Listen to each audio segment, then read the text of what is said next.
What up, y'all? Brace Face Day 35. Got a little bit to report. It's been a little while since I've done a video, a couple weeks or whatever. Since my last video, here's the teeth, just so you can see them. I got my arch wire replaced. No big deal. Took like a half an hour, you know, and most of that was just waiting around. Like, they took all the stuff off, and then I had to wait a little bit for them to come back and put the new stuff in. Your teeth hurt. Like mine, after it was about 3.5 weeks when they put the new wire on, and my teeth were actually still hurting a little bit from the first wire, and then they put the new wire on, and by it's not too bad at first, but then by the next day, everything hurts again. So it's probably been about a week now though, and I've adjusted. Teeth don't hurt that bad anymore, so it's all good. One big thing I learned from that visit was with these clear ceramic braces, I could not tell while I had the braces on, even right before going into the ortho, everything looked fine. And they tell you that those the rubber bands that hold the arch wire on don't stain or anything. No, don't believe that. They pulled all my stuff off, and then they brought the new wires in. The new wire, the new rubber bands, and all that stuff, and it was all sitting on a tray. So while I was waiting for them to come back, I looked on the tray, and the old bands that they took off, which are clear, the new ones are clear. So I'm looking at these new clear ones. The ones that they just took off my teeth were yellow. I mean, I know it sounds kind of gross. They looked almost as yellow as like a regular office rubber band. So yeah, it was nasty. And I was like, damn, are those my old rubber bands? They're like, yeah, those are your old rubber bands. So they do stain. The good news is you couldn't actually tell while they were on my teeth. As yellow as they were, it's weird. I don't know why you could not actually see them. Maybe they're hidden behind the bracket somehow. And the girl that I was in there, like the ortho assistant or whatever, she had her second round of braces. I guess she had braces when she was a kid, and looked like she was in her early 20s. She had actually just gotten her braces off about 3 months earlier because she got them again. And she said that, yeah, it happens, and if they get stained and you can see it, you can come in and they'll just replace them for you, even halfway between, visits. She said that one day she went out and had like something with mustard, and it was so... Damn, I just spit on my phone. It's the braces. She went out and had something with mustard, and hers stained bad enough that she came in the very same day that she got her new wire and had the rubber bands changed out again. So, anywho, there's that.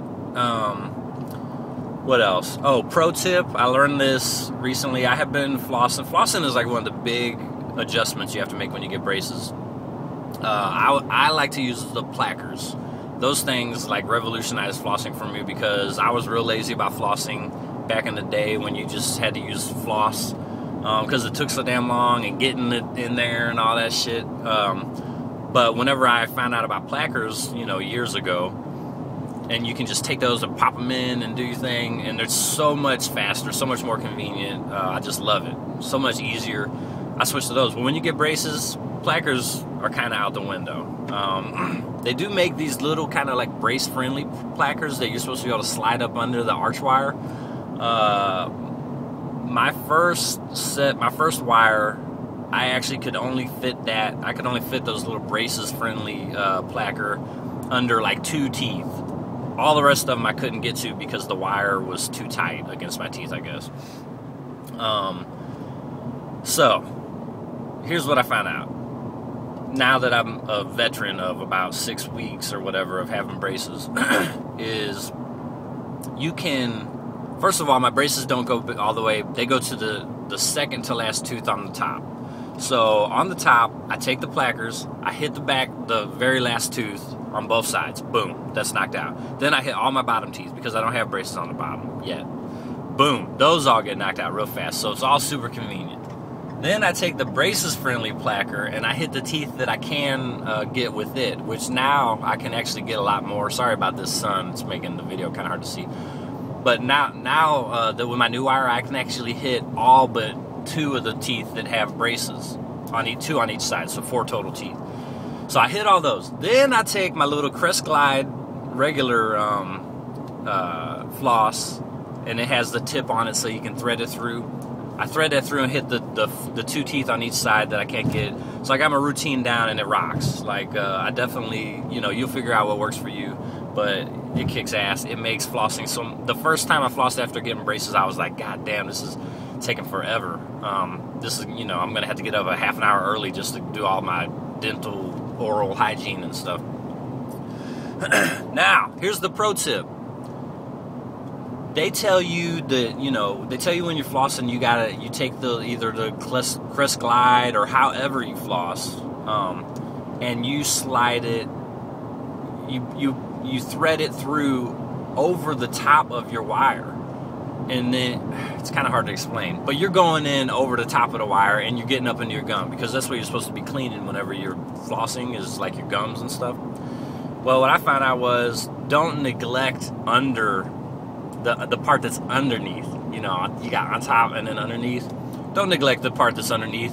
Still hit those, even though you can only take your floss and go halfway up before it hits the wire. Hit all the bottom and hit all the top. Just trust me on that. So it's better that way.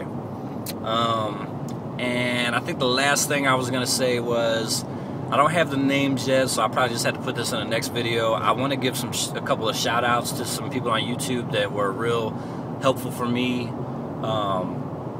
as far as, you know, getting me prepared mentally, and also like just telling me what's up, you know, with being an adult who gets braces. All these people were younger than me. They weren't adult like my old ass, but they were, you know, at least probably in their 20s or whatever, and they were real helpful. So I'm gonna get those names out there. You know, anybody who's looking, their videos were instrumental in like making me more comfortable with the whole idea of getting braces as an adult. And you know, it's cool to listen to their stories and like their experience, and it can help you out or whatever. And yeah, that's it. Oh, one more thing. I did a video like a couple times ago talking about how it doesn't affect your speech as much as I thought it would, and it really it's kind of like the F's and the P's maybe kind of get affected, but it's not the thing like that. But what I did find out, you know, kind of accidentally, however you want to put it, is, damn, it does affect your beatboxing skills. If you want to beatbox, forget about it. You know, maybe there's some like special beatboxing method for people with braces.